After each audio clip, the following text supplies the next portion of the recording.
I often get asked, what are the kind of growth hacks or like marketing tips? And there's none. We didn't spend a cent on marketing until we were well past 4 million users. And it was very much just about solving users' problems, focus on the product, and it still is that. It's just all about the product.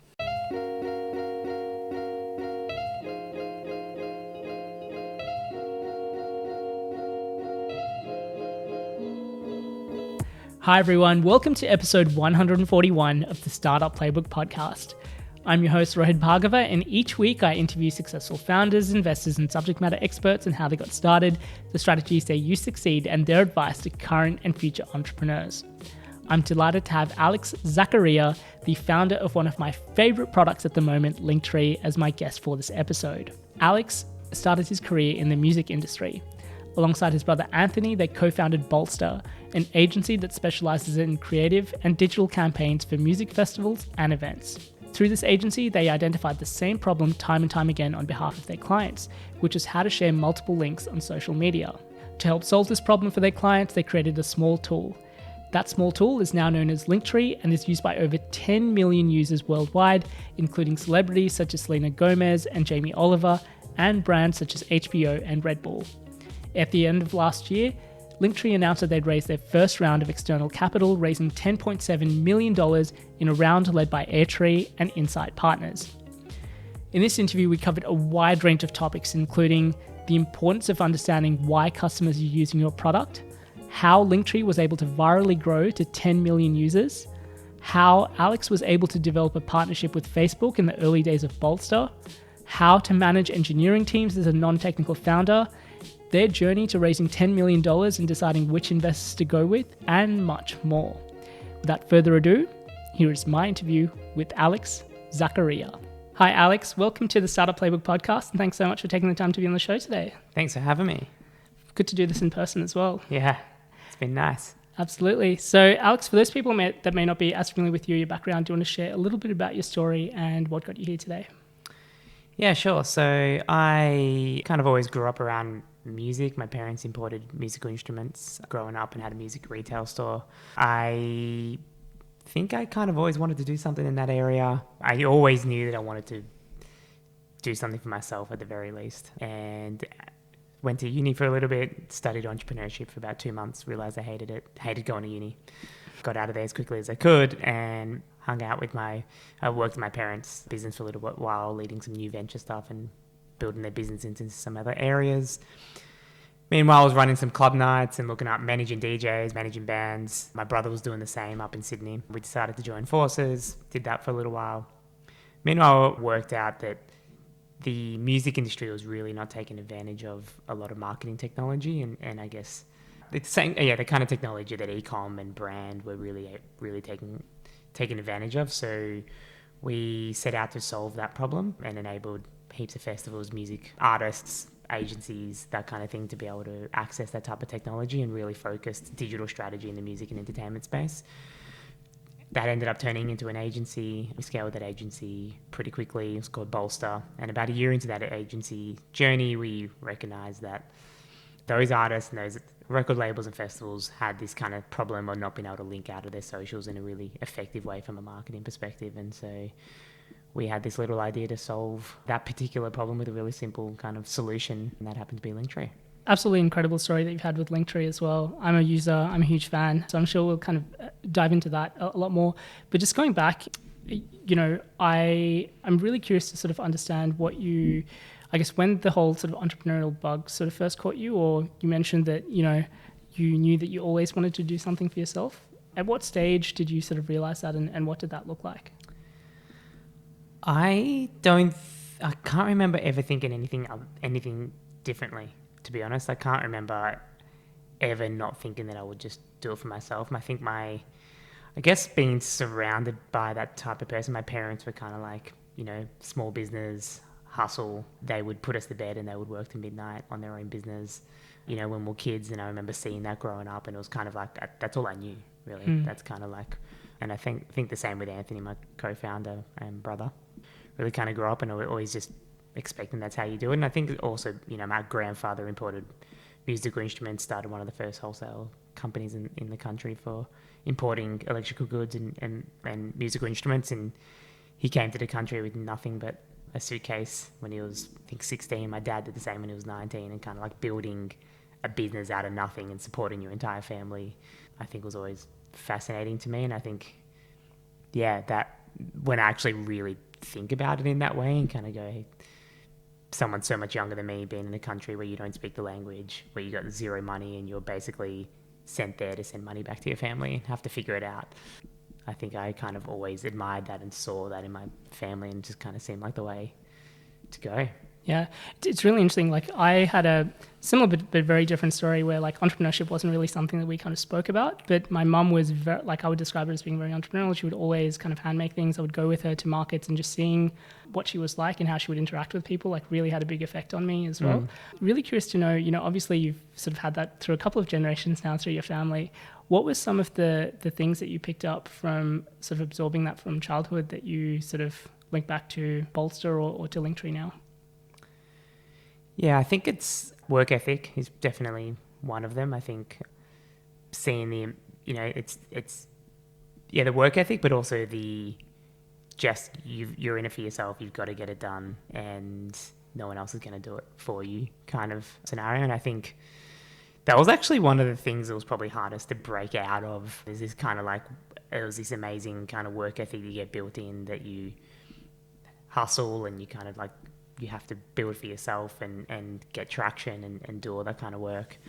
And as you start to actually get that traction and you need to do this thing called delegation, becomes pretty hard when you've kind of like been brought up in this kind of environment where you have to do everything yourself and you're encouraged to do everything yourself. So that was kind of like I still remember, one of the really key things I had to kind of break out of and figure out, like that this art of delegation and the art of doing it, not having to do every single thing yourself. So that was definitely one of them. I think certainly empathy, I think, being a part of a family business, I think, we often get asked like how I work with my brother so much. I think it's kind of like this idea of family and being able to work together. Our dinner conversations were business. Basically, it's like what was going on in the business, that our parents' business. Our older brother as well worked very heavily in the business, and so like the family conversations were kind of always around that. And so I think that just became very natural to us to kind of be thinking about things in that way. Speaking of natural, you've touched on Bolster, which was the agency that you were running with Anthony as well. One of the people that I spoke to in doing research for this interview was Nick Humphreys, who mentioned that, even from the very early stages, it wasn't like you just launched an agency and just picked up any clients. You sort of went and got, the largest festivals in Australia to sort of sign up as your first few clients. Can you share what that initial process was like in not just launching the business, but launching with such big names? Yeah. I guess I didn't think about it at the time. And now when I think back, you're like, oh yeah, that was kind of like, I guess took a certain kind of, I would call it naivety to kind of... We all need it, right? Yeah. Fake it till you make it. But, I think we saw this gap. We knew that, we understood so much about the music industry. We understood so much about the way that world works, which is just a whole other world to the way most other industries work. There are so many different layers of command, from artist through to revenue, from management agency, touring, the way the money flows, the way the entire industry works is like pretty weird and wacky. And so we understood that, which most other agencies wouldn't understand. These tiny margins and low budgets, which most other agencies wouldn't understand, and these crazy tight turnarounds. We would get calls from clients at midnight saying, we just confirmed an act, we have to announce at 6 a.m. tomorrow. And so we built an agency around catering to those needs. And so if we kind of really extrapolate that out to any business, it's really just about solving a customer's problem, which is exactly what we did with Linktree. And so building our revenue models around how the P&L of a festival actually works, or the P&L of an artist actually works, building it around quick turnaround times and how we get them to market as quickly as possible. And so knowing that and knowing how the business worked and what we could actually solve, and yeah, we kind of just figured we'd go talk to the people that really need these problems solved. And so we had some good contacts already through the music management and band artist management we were already doing, and so we started there. But there was a certain festival that was kind of like probably the biggest festival in the country at the time that we went and convinced to give us a pretty sizable budget. And it was the first time I signed up to AdWords. I'd never used it before. Convinced them we knew what we were doing. 2 sleepless nights later, I knew what I was doing. I figured it out, and we spent, and double the conversion rate that festival ever had, and figured out conversion tracking, and figured out remarketing, all those things that music industry was not doing. Still did an amazing job with it, but I think that there was a bit of fake it till you make it, figure it out. But we've used that to really prove that this stuff works. The way you can sell tickets, all these things that you can really actually improve. Previous to that, music industry was doing a little bit of a throw it at the wall and see if it sticks, and still, remarketing, conversion tracking was still new at the time, and so you weren't really sure what was working, what wasn't working. And music industry has this unique problem compared to most, where you're selling what you're selling generally isn't where you're selling it. So a festival website, you'll land on a festival website, which will do all the selling of the ticket, but then you're sent off to a ticketing provider. It's a completely different domain. And so working out how to actually do cross-channel, cross-domain tracking and all that kind of stuff was a little bit out of depth. So we solved that problem with most ticketing platforms and did partnerships with the ticketing platforms to be able to solve that for them. And so over time, we kind of just like really built that niche. And I always kind of ended up just having this like real passion for going niche, and kind of always encouraged people to do it that way, because at the end of the day, we were never going to not be spoken to. Like if there was another festival, an artist that was running a campaign, we were at least going to get a shoe in the door, foot in the door for someone to at least talk to us, because we were just so specialist. That's all we did. We just did music and did it really, really well. And that was all our focus. So yeah. I mean, you touched on sort of partnerships and figuring things out. From what I hear, you guys had a partnership with Facebook quite early on with Bolster as well. And from what I understand, part of it came from kind of breaking how Facebook wanted people to use their ad product, which you sort of bypassed, but got even better results. And, from what I understand, you were sort of called in to speak to Facebook engineers to figure out, what they should be building with the tool. That's not something that kind of generally happens for agencies based out of Australia with Facebook sort of reaching out to them. Again, do you mind sharing what's that sort of process look like, and how do you sort of build up those sort of partnerships? Yeah, I think it's a similar area where we just needed to solve a problem for our clients and solve a problem for our customers, and what existed at the time didn't necessarily do it. And so we kind of like figured out ways to use it to the best advantage of what our customers needed and what our clients needed. So I believe that was like a dynamic advertising, which was built for e-commerce products, and we figured out a way to make it work for shows and events and tickets. And yeah, I think there were cost per acquisitions on tickets of like less than $0.01 compared to like multiple dollars prior to that. And so that was something that we ended up turning into a ticketing product that we could end up selling and that kind of thing. But I think that kind of idea of just like, I think we have to do it a lot in Australia as well, like it's kind of like scrappy, figuring it out what you can do to kind of like get on the world stage is kind of just something we did. And I probably took it for granted at the time, but I've kind of realized since it's kind of just like, everyone has their strengths. I think one of my, a strength of mine is kind of weird and it's such a lame strength, like figuring out technology like that, I think.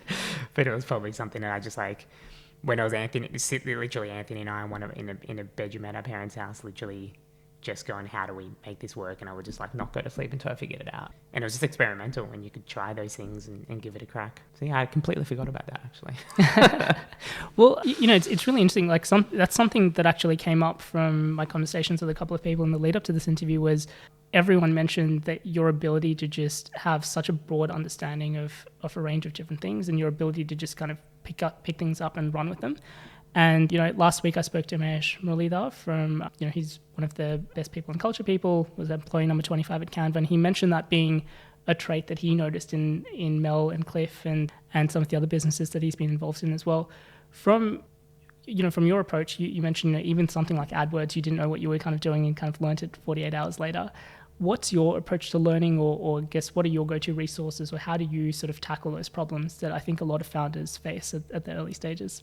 Yeah, I don't know. I did think about this last week, because one of our head of growth, Jess, said to me that, your weird superpower is being able to just like figure out platforms really quickly. And I was like, that's just, again, a really lame superpower. But I think it's come from just, I don't bother reading support articles or books. I kind of just click around the UI and just like figure it out, just like click on buttons to see what they do and undo them and just kind of eventually figure it out. And that's probably influenced a fair bit of my understanding of product. And you know, we talk a lot about instinct at Linktree and whether we can build product off instinct or how much we need to validate it, and sometimes kind of have this instinct or like a gut feel. And I don't think there's anything I don't think there's a such thing as a gut feel. It's really just like a manifestation of all of your inputs that you've had over time. And that is, I think, one of those inputs that I've had over time where I've just spent so much time in UI, whether it be good UI or bad UI, or figuring out how things should work and just piecing them together myself. So yeah, I guess it came through in the end, that lame superpower. Yeah, but I mean, like, even talking to you, like, you know, I think it's quite evident that you think really deeply about a customer's problem. And at the end of the day, like, these platforms are their own businesses. And if they're kind of a customer, if you're sort of reverse engineering that and trying to understand what are they trying to achieve through launching specific products, or how do they want people to use it, I think it's a really sort of fascinating look at that. Is there anything that you can share in terms of, you know, things like particular platforms that, like a bit of insight into how you think they kind of work, or anything that you're sort of willing to share for our listeners? Can't think about, I guess, one particular platform. I think it's kind of all just, it would literally be, you know, all the way through from like Facebook and such through to like project management software that we were trying to use as an agency to streamline things. And just like, it's actually probably come, now that I think about it, it's actually probably come from my like real dislike of the enterprise selling cycle where they force you to go into a demo to talk to them, or I just like figuring things out for myself. So I just like do as minimal talking to people as possible and as much figuring it out for myself as possible. And it's probably enabled that. Yeah, I guess all the way, yeah, you know, it's probably enabled my thinking of just like more systems thinking as well around how we can kind of like systemize things and how we build things. I think about that kind of thing way more than, like, I'm nowhere near as good at implementing it as I am at thinking about it. I've noticed like processes and structure is actually definitely not my strong suit. Definitely need more people around me and in the business to make that stuff flow a lot nicer. And I'm sure plenty of the people in the business right now would agree. But yeah, that's a tricky question. I think as well you asked earlier around, you know, getting the attention of Facebook and what that meant. I think, like, to their credit, and that's also taught us a lot now about around user research. Like, to their credit, they recognised we had done that, sent a team to Melbourne, Australia, to talk to us about how we'd done that, why we did that, and why it took us doing that to service the music industry and how they can service the music industry better. Mm-hmm. So I think that kind of thinking and how you detect that is a lot of, you know, what we're trying to build into Linktree right now, and make sure that, you know, Linktree is such a broad product that it touches so many different users across so many different verticals, and it's almost impossible to service every single one of them in every single way because they all use it in completely different ways to solve different problems. And so, yeah, kind of getting the insight per vertical on how we can like touch the most users at once is something really important to us at the moment. Speaking of Linktree, I hear from Mike that there was a really like random way that Linktree sort of first came about, which was you kind of talking, as you mentioned, a year in, how frustrating it was to change, you know, keep changing the domains that you were allowed on Instagram. And he said, you know, kind of leave it with me and kind of build something out. And now, you know, fast forward, I think it's 5 years later, you guys are at 10 million users. Incredible journey. But going back to the early stages of, you know, this just being a product that you were building inside your agency, essentially to kind of scratch your own itch, what did that sort of first version of the product look like? Mike actually dug it up recently, and it was fascinating to look at because it doesn't look that much different. Obviously, it's progressed a lot. It looks a lot nicer. It's got a lot more functionality, but the core structure of it, of like what we call the link ladder, or like a list of link blocks, was kind of there from the first moment. And like we added a live preview and all that kind of stuff now. But yeah, it was really, we were managing an artist at the time that produced a lot of content. We're putting a new video out almost every day, new song, new t-shirt, whatever it might be. And it was super frustrating to have to change that link in the bio all the time. But more importantly, it was had a video from yesterday and a new t-shirt today. The video from yesterday was still relevant, and to have to change it out entirely and only should talk about the t-shirt. And it was around the time that Instagram changed from a chronological feed to an algorithmic feed. So you may discover a post from 3 days ago, go link in bio, and then the link is entirely wrong. So it was really solving that problem as well for artists and content creators as a whole. And it was also that there was multiple revenue streams, and you couldn't link out to all of the revenue streams at once. And finally, again, within the music industry, each of those revenue streams are generally managed by a different stakeholder. So an agent looking after the touring, a manager looking after merch, a record label looking after the songs. And when it comes to release time and to do the marketing that we're often doing for artists and record labels, there would be all these different stakeholders fighting over which link you should share. And so Linktree enabled, not just on Instagram, for any social platform, for us to be able to link just one place and to be able to control what is on that link throughout the campaign rather than just that one single moment. So it was multi-pronged in terms of like the approach of what we really needed to solve. And I guess we wanted to solve it for all our clients, so we built it as a product, but didn't necessarily realize the scale of the problem. Yeah, I mean, can you talk through the sort of the early stages of just putting this out there in the world? You know, I hear that you had some pretty big names sort of using it within the first week as well. What was that sort of initial moment like when you sort of realized that other people wanted to use this product as well?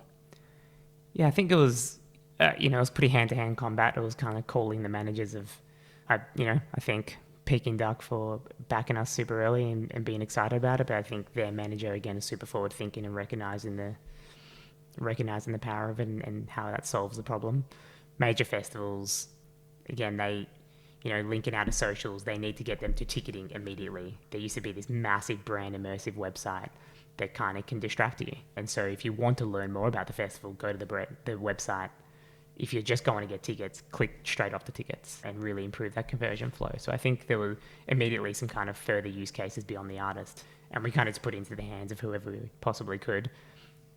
It kind of moved on pretty quickly. It was like a bunch of pretty amazing artists in the US decided to utilize it. And then I think even that first like top 20 or 30 users was like the city of Melbourne. And I think that was then I was like, oh, like a council's using it. They're not an artist. And what are they solving? And we kind of spoke to them directly and built out some custom things for them. So, and that was pretty special for us given we were in Melbourne and we had no connection to them. They just discovered it through one of the artists. So yeah, I think it was like obviously pinch me moments from the start, but it was really, I guess, just we were still so focused on the agency. Linktree was a side hustle, and it was cool to see. And we detected on the kind of changes and things that users wanted, but it wasn't really the sole focus of like rapidly adding those to the product. It was kind of like we still had all our eggs in a basket that was actually what was paying the bills at the time. So Alex, one of the things that you mentioned earlier was, the work ethic that you picked up. And again, speaking to Nick and Mike and a few other people as well, in reference for this, one of the things that really sort of struck out to me was you were still at the very early stages of building out Bolster, which was meant to be your main business at that time.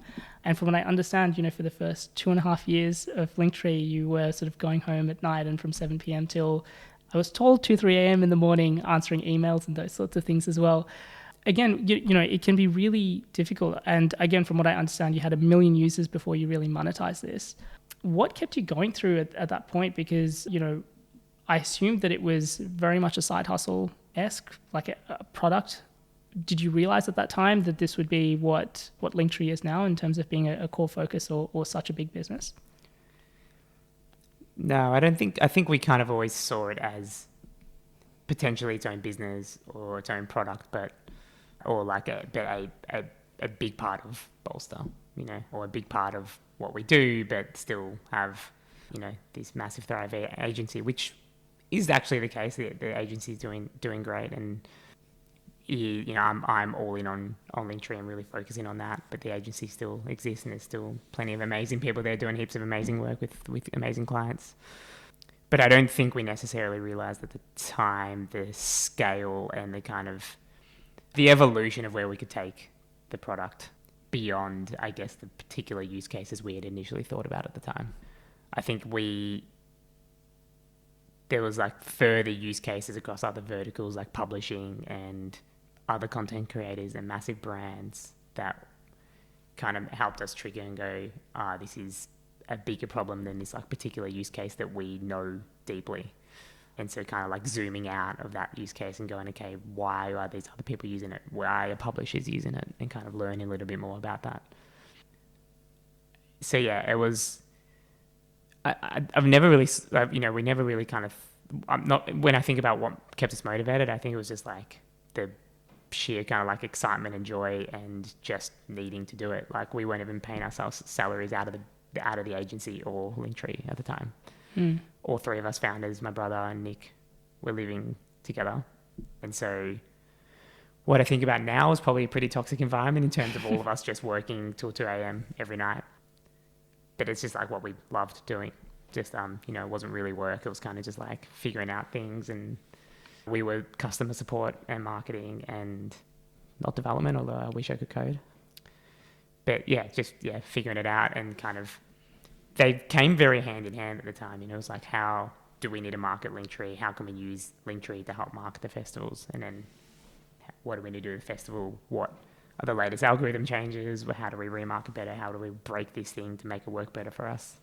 A lot of relationship building when you're trying to like manage clients, but also managing partners like ticketing platforms and all that kind of thing. It's all just like inputs on how this product should work. So there was like just not enough time in the day to kind of do it any other way. And yeah, it was just kind of exciting to keep working on it. I think our girlfriends had to drag us away from it, unfortunately, which I'm trying to reverse now, I think. Yeah, absolutely.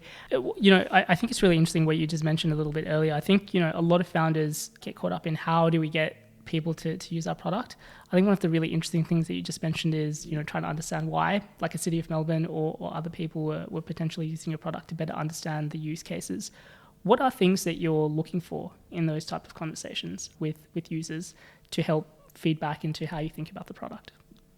I think for me, everything is about the product.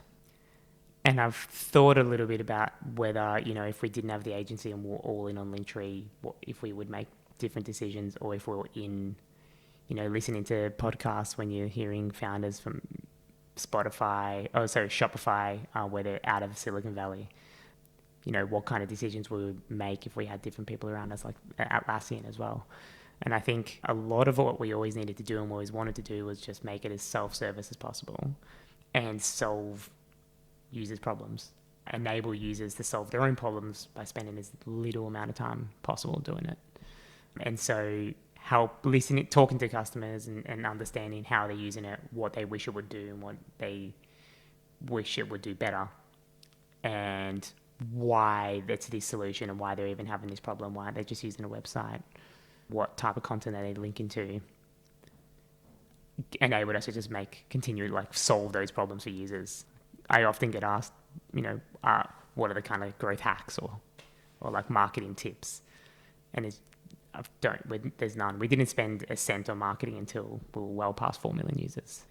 And it was very much just about solving users' problems, focus on the product. And it still is that. It's just all about the product. Yeah, I mean, one of the other people that I spoke to for this interview was John Henderson from AirTree. He's a good friend of the podcast and obviously an investor in Linktree as well. And one of the things that he mentioned was, it's just amazing, like the social virality that you've built in. And he essentially said that, you guys had product market fit from day one, where, a lot of founders or a lot of companies have to sort of go through that process of doing that.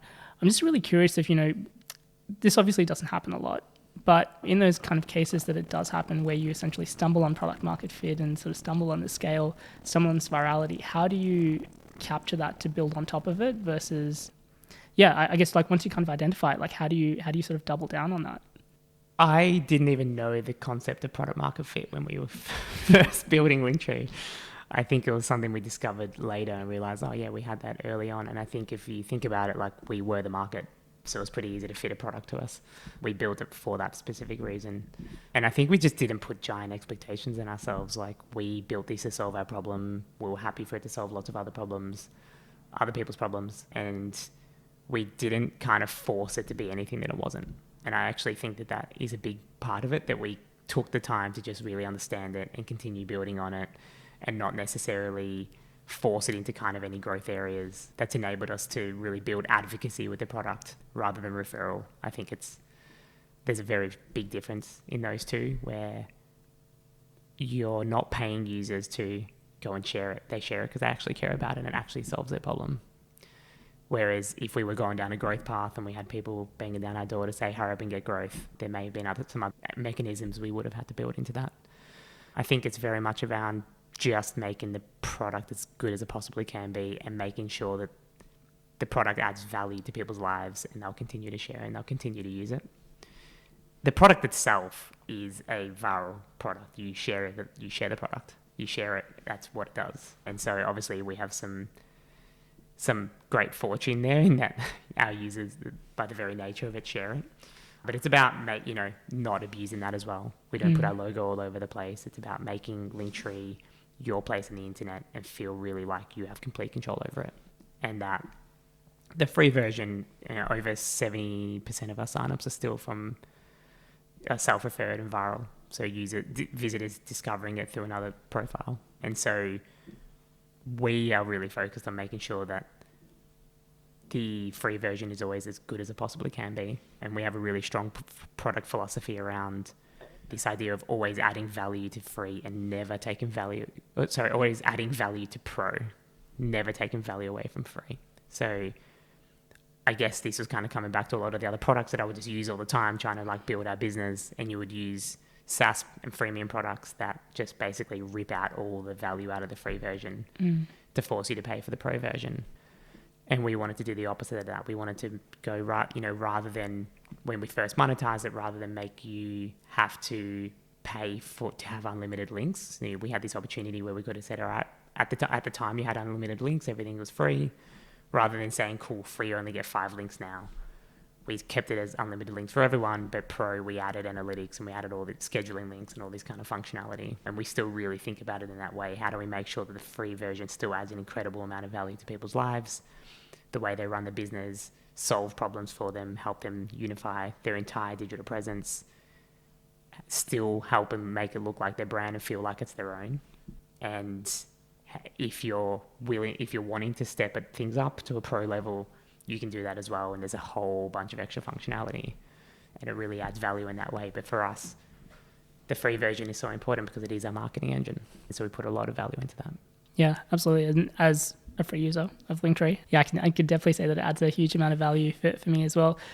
Speaking about, products and features, one of the things that really strikes me is that, you've maintained the simplicity of the product as well. And I think there can be a temptation, especially when you've got a bunch of competitors in the marketplace, everyone's kind of throwing a bunch of different features at particular products. It's been really clear, as you've mentioned, just going back to how easy to use the product is and how simple it is as well. From a purely product perspective, how do you sort of find that right balance between adding sort of a bunch of new features to try and get people to pay for the product versus kind of maintaining the core of that? Yeah, I think this is, it's a really core pillar of what we do around simplicity. We're really passionate about the democratization of your digital presence. So enabling anyone, no matter what your technical skill set, to be able to get online and have your own place on the internet. And that requires absolute simplification. And what's really interesting is that even those that are super proficient with being online and marketing tools, they still appreciate the simplicity. And I think gone are the days of kind of really loving these really super complex products because there's this this perception that they're more powerful. And so we do a lot of work to figure out a simple way to deliver product. And it's also about it's mostly about what we don't put in rather than what we do put in. We know that when you land in a Linktree, we want to reduce friction. We want to reduce your cognitive load. That's why every link is hidden behind a button. So even when there's special link types around a video loading and embedding in your page, it's not about landing in Linktree and seeing all of that up front. It's still a really simple, clean, clutter-free list of links. And if a visitor wants to take action, they can take action and they've got intent behind it. We know that improves conversion. And so we always think about both the user and the visitor in everything we do across the product. So we're going to make this really easy for the user to turn on and understand it and enable it. But it's also going to be incredibly simple for the visitor to actually interact with and enable conversion for that user. At the end of the day, what the user's trying to achieve is get that visitor to where they need to get them to. And that's incredibly important. So I think we've done a great job with that so far. As we start to build more and more complex functionality, that obviously becomes harder. And as there's more and more features in there already, and we're adding more features, we're very aware that a new user can jump in and there's all this functionality where it can't, a user that's been with us for 3 years, they've seen the evolution and they make sense of it. So that's something we're really aware of and thinking about ways we can enable users to discover the product, I guess, in their own time and what's most relevant to them. But yeah, it definitely gets trickier. I bet, especially from what I understand, you're a non-technical founder as well. For a lot of non-technical founders, just understanding potentially the complexity or the resources required to build a particular feature may be difficult to gauge. Again, from what I understand, you had 400 different features on the product roadmap very, very early on for Linktree as well. Any advice on founders in, first of all, when they should think about that product roadmap and how far ahead that should be, but then secondly, how they should think about prioritizing between those features to understand what the cadence is, but also how they should prioritize between the different features? Yeah, I think, to be completely honest, this is something I'm still learning and still figuring out.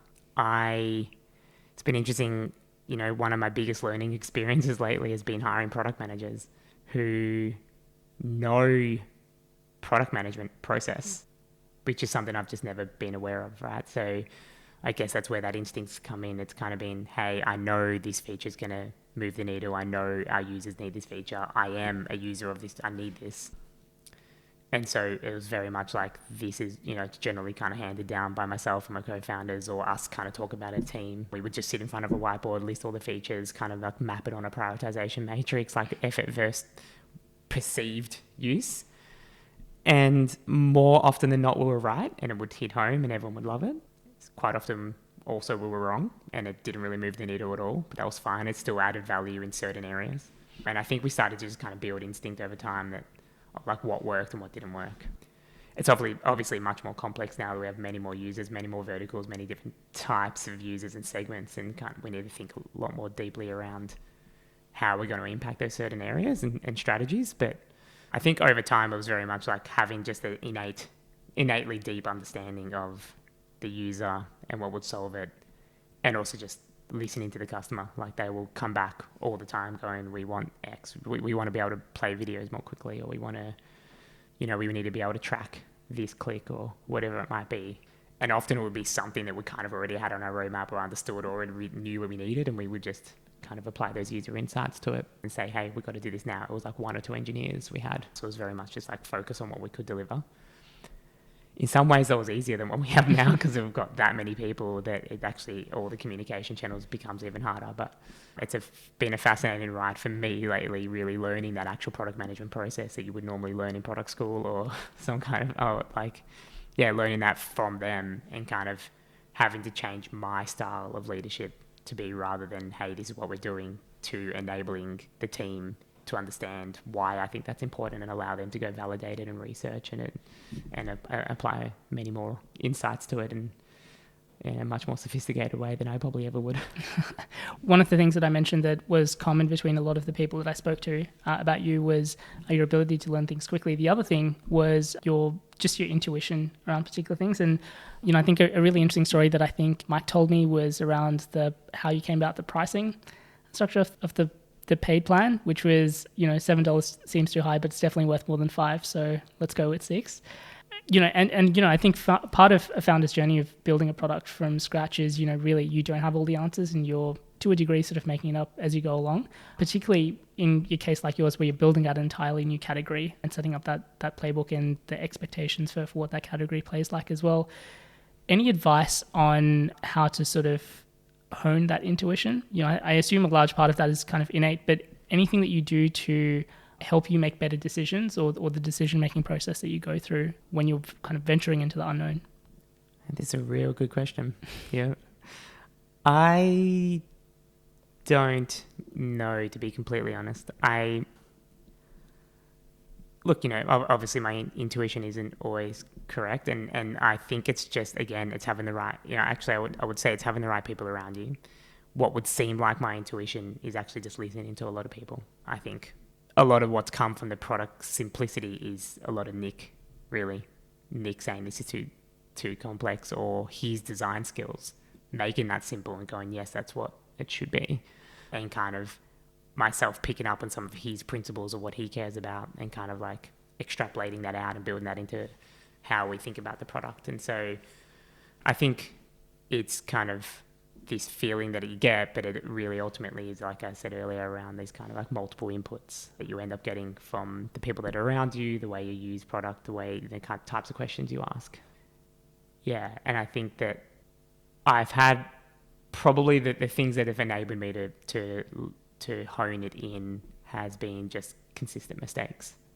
Whereas where I'll obviously you'll learn from it, but there'll be times where it's like, I really believe this, but there's lots of people that are far more knowledgeable in the area than you are, and they'll say, no, we should do this, and I go, okay, and then it may come back and I was actually right and I should have done it that way, and you kind of learn from that and go, that's the area of my intuition that I know is generally more accurate and I should trust it. And then there's plenty of times where they're completely right and I would have been completely wrong, and you kind of learn from that as well. And I promised myself I would listen to myself more this year. But then there's like one major decision we have right now that I like don't completely agree with the rest of the team. And it's like, do I trust my intuition there, or do I trust it because they know far more than I do? So I don't think you really actually ever completely figure out when to trust it and when not to. But it's probably a fair bit to do with your ability to be able to scale and make the right decisions is how much you learn from it. Yeah. Speaking of right decisions, again, I had a great chat with Mike, by the way. He's awesome. He's a great guy. He's great. One of the things that he sort of mentioned to me, which I think is something that a lot of kind of that balance between technical and non-technical founders is, he mentioned the line that, developers always know where all the bodies are buried and they really want to solve them before things go live out in public. And he said one of the things that he really sort of admires about you is that you're not afraid of that and you just want to kind of push things out there. Any advice, again, from a non-technical founder perspective in getting your development team or your CTO to be comfortable enough, or what that kind of point is that you should go live with a product that you're probably getting a lot of pushback from the engineering team? This is something I learned recently because it's probably something I've battled for a long time.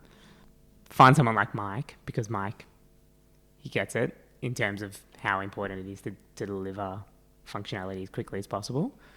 Our other head of engineering, Brad, who's more on the scale and software side, was probably on the opposite camp for a long time. He's swung around much more recently in terms of like now around how important velocity is. But both sides are incredibly important. It's about having empathy around that. Brad was basically sleepless for a year when we were like hitting massive scale, and we would go to sleep and the US would come online and everything would crash, and he had to figure out AWS and solve how to keep online, right? So he's obviously cares much more deeply around making sure things are built properly, have the infrastructure and the scale, right? And so it's kind of like, how do we enable him to be comfortable with us moving this quickly? And to his credit, he's built a platform now that enables us to do that. There's very much, I think, engineers, one of the things I learned is like enabling them and helping them have further business context. They're incredibly good at having engineering context, and they're really good at studying and learning. This is very technical stuff they understand. They're generally good at reading.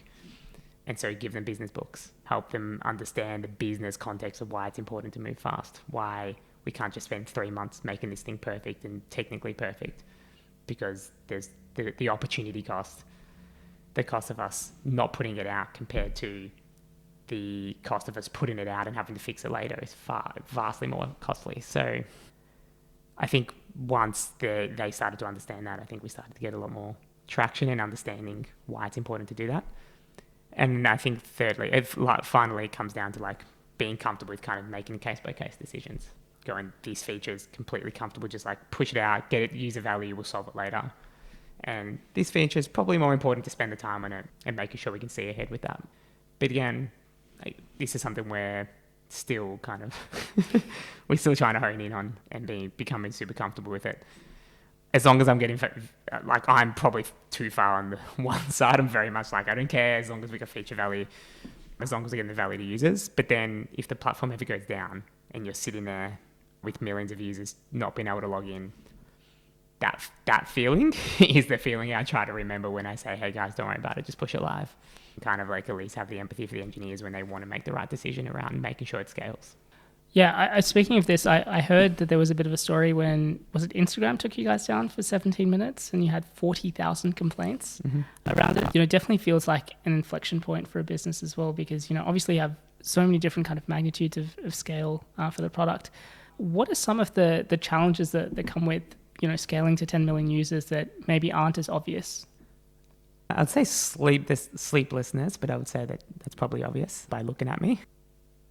Infrastructure is probably one of the main ones, and we were bootstrapped until raising late last year, and so it wasn't like we could just go around and pay significant money for someone that knew what they were doing right off the bat with infrastructure and engineering scale. And in Australia, the pools are already pretty small for the kind of scale we were looking at, so that was definitely a big challenge.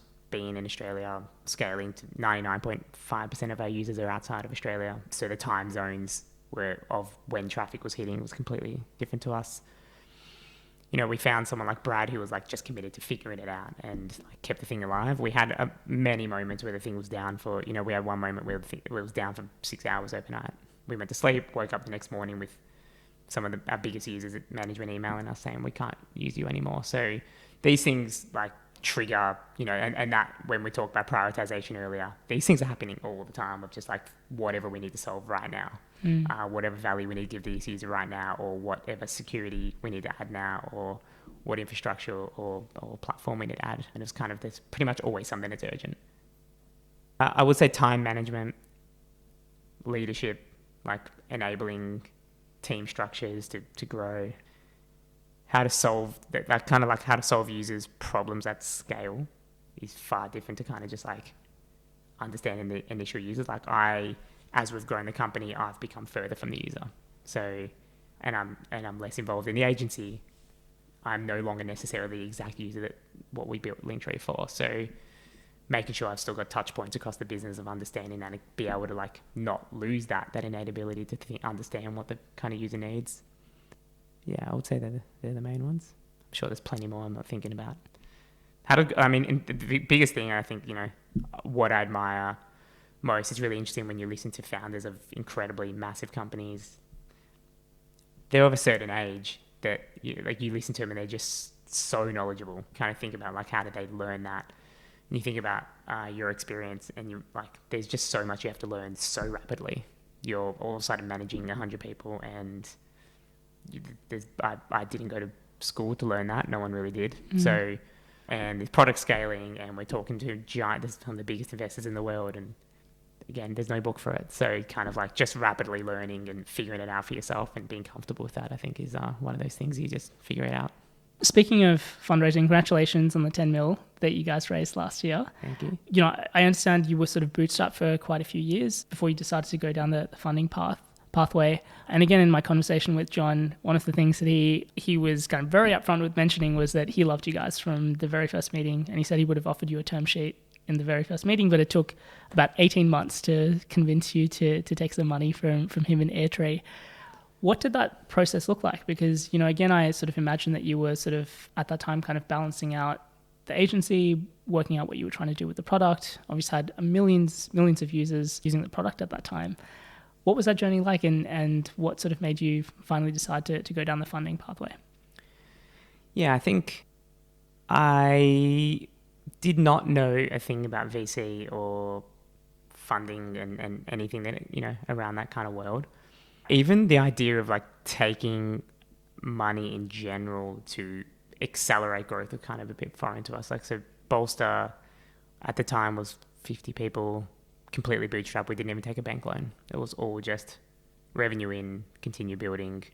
Same with Linktree, never even took a bank loan. And so for us, the kind of bootstrapped idea of just like being hyper focused on solving a problem and having to drive value out of that, always thinking like literally as soon as MRR went up X amount and then we could hire another engineer, just like cool. Well, I was literally just thinking about our revenue in engineers. Like, can we hire another one? We can hire another one.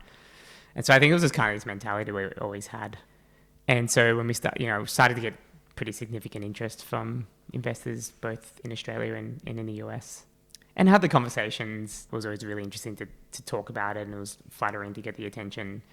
Never really took the time to like dig into what it meant. And so we eventually decided, after meeting, actually it was probably like one of my early conversations with John. I think I started to like really enjoyed that conversation, really enjoyed meeting them and understanding that, what we can do with that kind of capital. But it also, I think what it made me realize more so was like having those types of people around us. John's an incredibly smart guy. There's really smart people at AirTree. Some of the other, the people at Insight, when we spoke to them, and all the amazing investors we spoke to, just incredibly smart people that you can have around the table that, again, a small startup in little old Melbourne with the majority of the users outside of Australia. It was kind of time to just step things up, get the right people around the table, people that have been there, done that, seen around corners. It can help us really scale it to where it needs to go. And also needing to kind of compete for talent at the kind of level, the type of people that we were going to need to get on board to get Linktree to where it can go.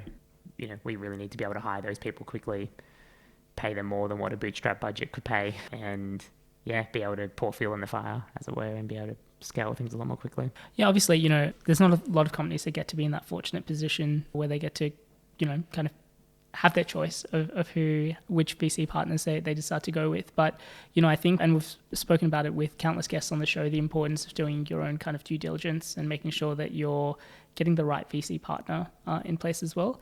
From a Linktree perspective, I know some of the things that you've mentioned in terms of having really smart and capable people. There are a lot of those people like that out there in VC world as well. How, any advice to founders, or, what were some of the things that you specifically looked for to ensure that that AirTree and I think Insight you mentioned that you decided to go with, to ensure that they were the right partners for you? Yeah, I think it was just spending a lot of time with them, and there wasn't like this necessarily this pressure, but it was this understanding of what the product was, and actually kind of understanding what it was beyond what we understood, kind of like helping us, them explain, Insight. I remember Rebecca at Insight actually like explained Linktree back to me better than I could explain it to her, and she'd kind of like you could see how excited about it she was and about the opportunity. And again, the world of VC was so kind of foreign to me that the kind of like them thinking about the eventual opportunity were kind of numbers that we hadn't really thought about. And so that was for us, we kind of like, that was the first hurdle. And then the next was how, coming from a world of being bootstrapped where we do whatever the hell we want, who's going to continue to let us do that? Who's going to who's the least likely to get in the way if something, and who's going to support us if something goes wrong, and put us in the room with the right people to help us learn and those kinds of things, and who understand the product and not, I think we're very strong product founders. We're very focused on, we know what the product's going to be. There may be other areas that we definitely want help in, but they're not necessarily going to jump in and be like, you need to do this with the product or tell us what to do. And I think we found really great partners that are just, they let us do what we need to do, but the second I need help, be to one of them, and they just I leave that call every single time, just being way clearer on what we should or shouldn't do. So super excited to have AirTree and Insight on board. I think we found the perfect right partners. And I think the conviction you could see, AirTree were incredibly helpful from the start, even just in the world of VC, right? There was, the kind of, I guess, the size of the round we're looking for was more, and, we really set out from the start to have someone in the US leading, because majority of our users are in the US. We wanted boots on the ground there, and obviously people that have been there and done that with consumer apps to the scale that we want to get to, and then having someone in Australia, a firm in Australia as well, that can help us on the ground here. And so AirTree, knowing that, really respected that and didn't try and get in the way, and really helped us actually just make sure we picked the right US firm. So there were some we thought about, and they continued to help with the advice and helping understand who they really would work with well and that kind of thing. So it's seeing that conviction and help from folks like that genuinely care is nice. And I think probably gave us that trust that hey, let's do this VC thing. Sure, we can probably grow this to where it needs to get to probably over the next 10 years, but let's do it in 2. Exciting. Very, very excited to see what the next 2 years hold for you. Yeah. But I hope you don't mind me mentioning, one of the things that we were just speaking about off mic was maybe kind of given your time again, you would do some things a little bit differently, or at least kind of the fundraising process, especially when you're going through it for the first time. There's just so many things that you just don't know. For the benefit of listeners, what are some of the lessons that you picked up, or what are some of the things that you would do differently? Read the support manual. I think, like I mentioned earlier, I'm the kind of person who just learns by doing and doesn't really kind of like dive into the books. Probably would do that. I think we landed on our feet and ended up speaking to amazing people that we really love and trust. But it definitely, when people say it takes the time, it definitely takes the time. I would probably, we were very fortunate, to have a very competitive round. We're fortunate enough to have very considerable inbound interest. And I think I probably would have learned to say no earlier and protected my time a little bit more and not taken too many calls and all those kinds of things. So I think really ultimately, like, I actually really enjoyed the project, like speaking to so many amazing people. I just learned and grew as a person, as a leader, as a business person, just by speaking to this many really great people. So it was a fun year, stressful year, but mostly it took me away from the product for longer than it should have. So that's probably when I talk about do it again, I probably would just like do it a lot more rapidly, make some decisions quicker, and kind of move on and get back to the product. Ultimately, again, product. It's all that matters. Yeah. The amount of time that I kind of agonized over particular decisions probably didn't need to be spent, and spending that time on the product probably would have netted out far more positive. So just, yeah, that was kind of just a small period of last year, but ultimately, thinking about things like that, it's the same as if we did things differently with Linktree early days. If we applied more time to it and wasn't just a side hustle, would we have done things differently? I think, like, ultimately we've ended up in a really great place. If I didn't agonize over these decisions, maybe I would have taken things differently. So I think where we've ended up is really great, and we're like loving it, and that we've got the support around us to like fuel the kind of pretty explosive growth we're seeing at the moment. Yeah, it's really interesting that you mentioned that, because it was one thing that Nick mentioned as well was, because it started off as a side hustle and because it started off as a product within a core business, there wasn't that kind of expectation. There wasn't necessarily all of this planning around it. How important do you think that was for the success of the journey in terms of what it is now? Yeah, I think it was important to not force it. I guess, like I mentioned earlier, around not forcing growth tactics around it and kind of, making that logo a little bit bigger to get more attention, those kinds of things. I think we could be a lot more organic with it and build with our users and scale with them and learn with them rather than forcing things in any way. I'm sure if we were applying more attention to it earlier and decided to put more eggs in that basket earlier, we would have, I'm sure that some things we would have done differently, but ultimately I think we can't complain with where we've ended up. So yeah, I'm not sure we would do anything differently. Awesome. And obviously, moving forward 5 years, you've got 10 million users, you've raised a bunch of cash as well. It's going to attract a lot of attention from other people wanting to do very similar things. How do you sort of think about, especially, as being kind of the category leaders, how do you sort of think about staying ahead of the competition as kind of the market or the segment kind of gets more competitors in the space? Yeah, I think, very early on we started seeing pop-ups, what kind of clones or copycats that on the face of Linktree, it looks very simple, very simple list of links. Deep down, it's far more complicated than that, and making something that simple actually is really difficult, and work that well for users actually is really difficult. And so I think whilst we're seeing a lot of those pop up early days with like, we saw some even to the point of like our ABN and our company number was still in their terms and conditions, like complete rips. We were very much always thinking about it in the idea of, in the kind of concept of, we should be more worried when they stop copying us. That means we're no longer innovating and we can continue scaling and growing. And I think now, obviously, what was really interesting is Linktree, well, obviously we created this category. We're still the market leader in the category. It's more than a category now, it's this platform. And we've continued to build on it. It's now, a lot of users, brands, creators are recognizing you don't even need a website. And so this entire platform that we created is just growing, and the size of the pie itself is growing as well. And ultimately we know that's always going to attract competitors. And I think now there's competitors thinking about it in different ways to us, at least. And I think that's always interesting to look at. And obviously raising is going to really validate the space and make other competitors go and raise, which obviously is happening. So I think the most important thing for us to maintain is to hold true to our product values and our philosophy, maintain that velocity, and enable to, make sure that we're competing at the level. The biggest threat is generally they're much smaller teams. Smaller teams actually work quicker.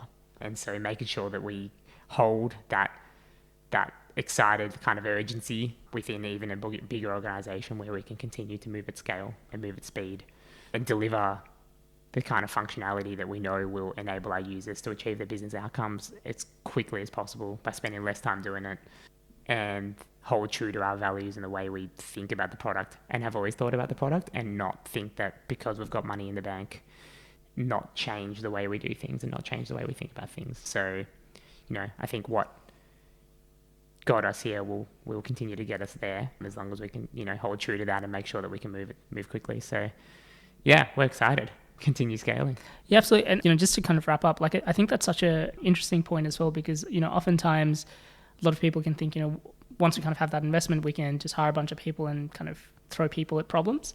But as you said, that has a bunch of consequences, especially when it comes to sort of speed of execution around this sort of things. More people doesn't necessarily equal more speed with things. When you kind of talk about that sort of essentially that culture of innovation within Linktree and sort of building that, embedding that into the culture of the company, what are some systems or processes that you do to ensure that, as you continue to hire more people and as the team continues to grow, that you maintain that? Yeah, it was so many people told me, like our heads of engineering would tell me, it's like, if you hire more engineers, we're not going to go quicker. Like 4 engineers would probably speed at 3 and so on. And I was like, yeah, whatever. Let's just hit, and I didn't really trust them, to be honest. Learned that the hard way. It's very true. We hire, there's just so many more points of communication, so many different points of failure. We've solved that now, and I think that's probably something we've definitely solved. We're so passionate about Linktree just being the very best place in the world to work and building an amazing culture of inclusivity and diversity and excited, like a kind of like excitement around urgency and not a stressful urgency, and really welcoming environment and everything that comes with having a really great culture, and also that people that love working there, that can deliver a really great product. And so that comes with massive challenges around, we just because there's urgency, it doesn't mean we want people working crazy hours and having to be stressed about delivery. We should be able to create a product process and structure and delivery structure that enables us to move at speed without stress. And so that's something we're really focused on enabling. And that takes just heaps of trial and error and figuring it out and improving and all those kinds of things. And I don't think there's any such thing as a perfect structure or a perfect process. It's just something we need to keep iterating on. I think, we've got a lot of processes in place. We've got a really great team now around like looking further ahead and understanding more about our hiring plan and where we're going to be at soon, and make sure we're putting the structures in place before we hire rather than after we hire. So these are all kind of like the standard teething problems you get with scale. We had 9 people in March last year, and we're now over 70. It was 7x in 11 months.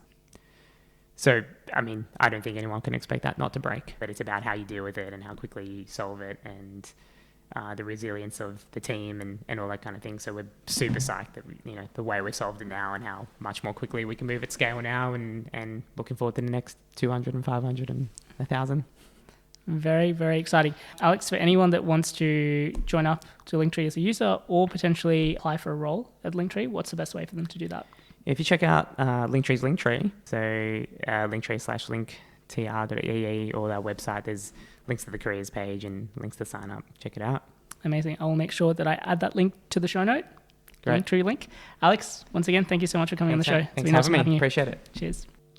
Thanks for listening to episode 141 of the Startup Playbook podcast. As always, full show notes from this interview will be available at startupplaybook.co. I'll be back next week with another episode, but in the meantime, if you enjoyed this interview, please don't forget to like, share, and subscribe. As always, thank you for tuning in, and I'll see you next week.